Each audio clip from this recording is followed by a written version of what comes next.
The laughter sliced through the hum of the crowded cafe, like a knife through silk.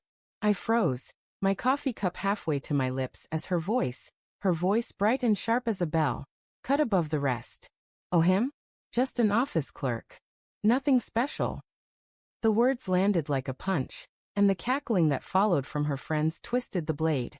I sat 2 tables away, hidden behind a newspaper I'd stopped reading, my heart hammering so loud I thought it might betray me. My wife Elise hadn't seen me.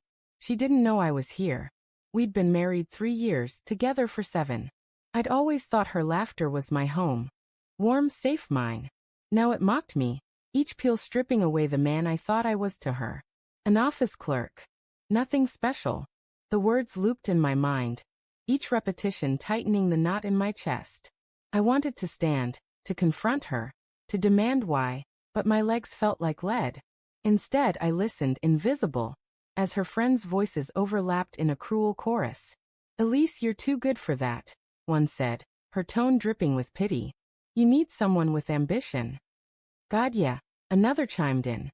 "You're like radiant." "And he's, what, pushing papers all day?" Elise laughed again, softer this time, but it wasn't the laugh I knew. It was guarded, performative. "He's sweet, okay? But yeah, sometimes I wonder what I'm doing." My fingers tightened around the cup, the heat scalding my palm. Sweet. The word felt like a consolation prize. I stared at the newspaper, the print blurring as my mind raced. Had she always felt this way? I thought of the late nights I'd spent listening to her dreams, the mornings I'd made her coffee just the way she liked. 2 sugars, a whisper of cream. I thought of the ring I'd saved for, the one she still wore, glinting on her finger as she waved her hand dismissively now. The cafe smelled of burnt espresso and cinnamon, a cloying mix that turned my stomach. Outside, rain streaked the windows, smearing the neon glow of the city into a watercolor haze. I'd come here to surprise her, to steal a moment between my endless spreadsheets and her gallery job. She'd texted me she was meeting friends, and I'd thought, why not? Why not show up, be the spontaneous husband she used to tease me for not being? What a fool. I should have noticed the signs. The way she'd started staying late at work, claiming deadlines for art shows that never seemed to materialize. The way her phone was always face down now, her passcode changed last month. Privacy, she'd said with a smile, and I'd believed her because I loved her. Because I trusted her. Because I was an idiot. Another laugh pulled me back. "You should have seen him at the last opening," Elise was saying, her voice conspiratorial. "He was so out of place, fiddling with his tie like a nervous kid." I felt bad, but, God, it was embarrassing. My throat burned. I remembered that night. The gallery was all glass and sharp angles, filled with people who spoke in metaphors and sipped overpriced wine. I'd worn my best suit, the one she'd picked out, and stood by her side as she charmed curators and artists. I'd thought she was proud of me for being there, for trying.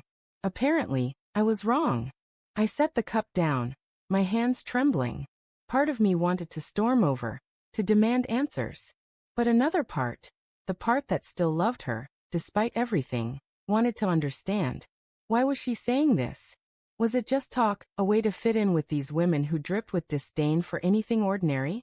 Or was it true, a confession of feelings she'd buried so deep I'd never seen them? The cafe door chimed and a man walked in. Tall, tailored suit, hair slicked back with effortless confidence. Elise's face lit up and my stomach dropped. "James," she called, waving him over.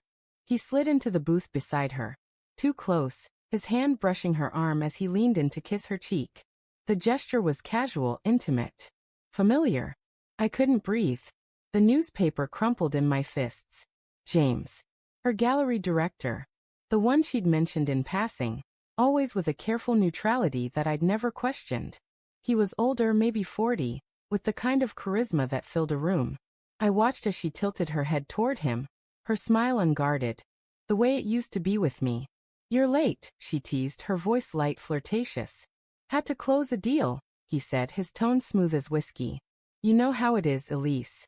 Art doesn't sell itself." Her friends laughed, and the conversation shifted, but I couldn't hear it anymore. My pulse roared in my ears, drowning out everything but the image of her hand resting on his arm, her fingers lingering a moment too long. I wanted to be wrong. I wanted this to be a misunderstanding, a trick of my tired mind. But the truth was a shadow creeping closer, undeniable. I stood, my chair scraping against the floor. No one noticed. I left the newspaper behind and walked out into the rain, the cold biting my skin. My phone buzzed in my pocket, her name on the screen. A text, home late tonight. Gallery stuff. Love you. Love you. The words felt like a lie, each letter a shard of glass. I didn't reply. I walked, the city blurring around me, until I reached our apartment. The space felt foreign now. The couch where we'd binge-watched shows. The kitchen table where we'd argued and made up. Her perfume lingered in the air, sweet and suffocating. I sat on the edge of our bed, staring at the framed photo on the nightstand. Us, laughing on a beach last summer. Her arms were around me, her eyes bright with something I'd thought was love. Now I wondered if it was pity, or worse, obligation. Hours passed. The key turned in the lock, and Elise stepped inside, her heels clicking on the hardwood. "Hey," she called, her voice cheerful. "You're up late." I didn't move. She appeared in the doorway, her smile faltering when she saw my face. "What's wrong?" she asked, stepping closer. I looked at her, the woman I'd built my life around, and felt the weight of every ignored red flag, every rationalized doubt. "I was at the cafe today," I said, my voice steady despite the storm inside me. "I heard you." Her eyes widened, just for a moment, before she masked it with confusion. "What are you talking about? You called me nothing special. An office clerk." My voice cracked on the last word, betraying me. "You laughed, Elise. With them. With him." She opened her mouth, then closed it. Her face softened, but it wasn't remorse, it was calculation. "You weren't supposed to hear that," she said quietly. The admission hit harder than the betrayal itself. No denial, no defense. Just the truth, cold and bare. "Why?" I asked, the word barely a whisper. She looked away, her fingers twisting the ring on her hand. "I don't know," she said finally. "I love you, but I want more. I want someone who gets me, who fits in my world. You're good, but you're not enough." Not enough. The words echoed, final as a slammed door.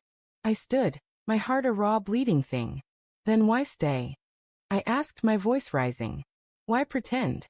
Her eyes met mine, and for the first time, I saw guilt. But it was fleeting, replaced by something harder. "Because I didn't want to hurt you," she said. "But maybe I should've." I laughed, a bitter sound that startled us both. "Too late for that." I walked past her, grabbing my coat. She didn't stop me. As I stepped into the rain, the city swallowing me whole, I realized the twist. The betrayal wasn't just hers. It was mine too, for loving someone who'd stopped loving me, for building a life on a lie I'd chosen to believe.